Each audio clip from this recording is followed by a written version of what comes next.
ఏపీలో జగన్ వ్యాఖ్యలు రాజకీయంగా తీవ్ర దుమారం రేపుతున్నాయి. రాష్ట్ర వ్యాప్తంగా ఇరు పార్టీల శ్రేణులు పోటాపోటీగా ఆందోళనకు దిగుతున్నాయి. చంద్రబాబుకు జగన్ క్షమాపణ చెప్పాలని టీడీపీ నేతలు అంటుంటే వైసీపీ నేతలు మాత్రం మోసం చేసిన వాళ్లను ప్రజలే బుద్ధి చెప్తారంటున్నారు.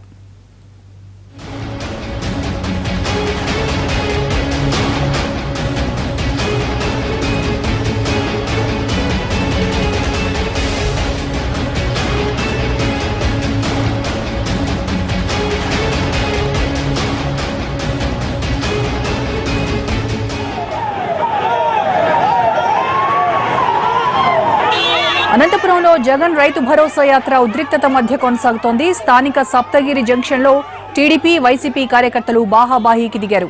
పరస్పరం రాళ్ల దాడికి దిగారు. ఈ ఘటనలో ఓ వ్యక్తికి తీవ్ర గాయాలయ్యాయి. దీంతో అక్కడ ఉద్రిక్త పరిస్థితి నెలకొంది.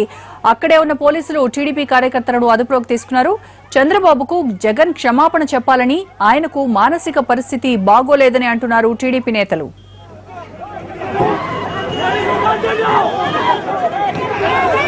జగన్ అనంత టూర్, టీడీపీ వైసీపీ కార్యకర్తల మధ్య ఘర్షణలకు సంబంధించి పూర్తి ఇన్ఫర్మేషన్ మా ప్రతినిధి శ్రీనివాస్ నడుదాం. శ్రీనివాస్, సప్తగిరి జంక్షన్ లో ప్రస్తుతం పరిస్థితి ఎలా ఉంది?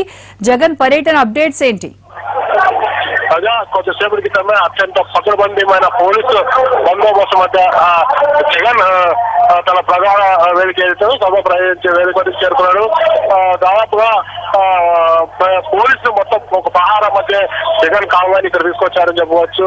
ఏదైనప్పటికీ వివాదాస్పదాలు ఉద్రిక్తంగా జగన్ సంబంధించిన యాత్ర ఇవాళ ముగిడింది. ప్రస్తుతం రాష్ట్రంగా జరుగుతున్న అత్యాలయాలు వైకాపా కార్యకర్తల మధ్య దౌర్జన్యాలు నిరసనగానే ఈ సభను ఇక్కడ ఏర్పాటు చేసినట్టు వైకాపా నేతలు చెప్తున్నారు. మరి కొద్దిసేపట్లో జగన్ ప్రసంగించే అవకాశం ఉంది. జగన్ రాకముందు మాత్రం మన సప్తగిరి సర్కిల్లో ఉద్రిక్త పరిస్థితులు నెలకొన్నాయి. మరోవైపు వైకాపా కార్యకర్తలు పరస్పరం బాహాబాయికి పాల్గొన్నారని చెప్పవచ్చు. ఒక దశలో గుర్తు తెలియని వ్యక్తి ప్రధాన ఆయుధంతో మరో వ్యక్తిగా దాడి చేయడంతో అతను తీవ్రంగా గాయపడ్డారు. అతన్ని కొంచెం క్రితమే ఆసుపత్రికి చికిత్స తరలించారు. మరోవైపు టీడీపీకి సంబంధించిన ఒక కార్యకర్త కూడా తల రాళ్ల విసిరినప్పుడు తల హరినట్టు చెప్తున్నారు. అయినప్పటికీ పరిస్థితులు తీవ్రంగా గాయపడిన పరిస్థితి ఉంది. మరోవైపు ఇప్పటికే కొంతమంది ఘర్షణ కారణమైన వాళ్ళు అనుభవం తీసుకున్నట్టు తెలుస్తుంది.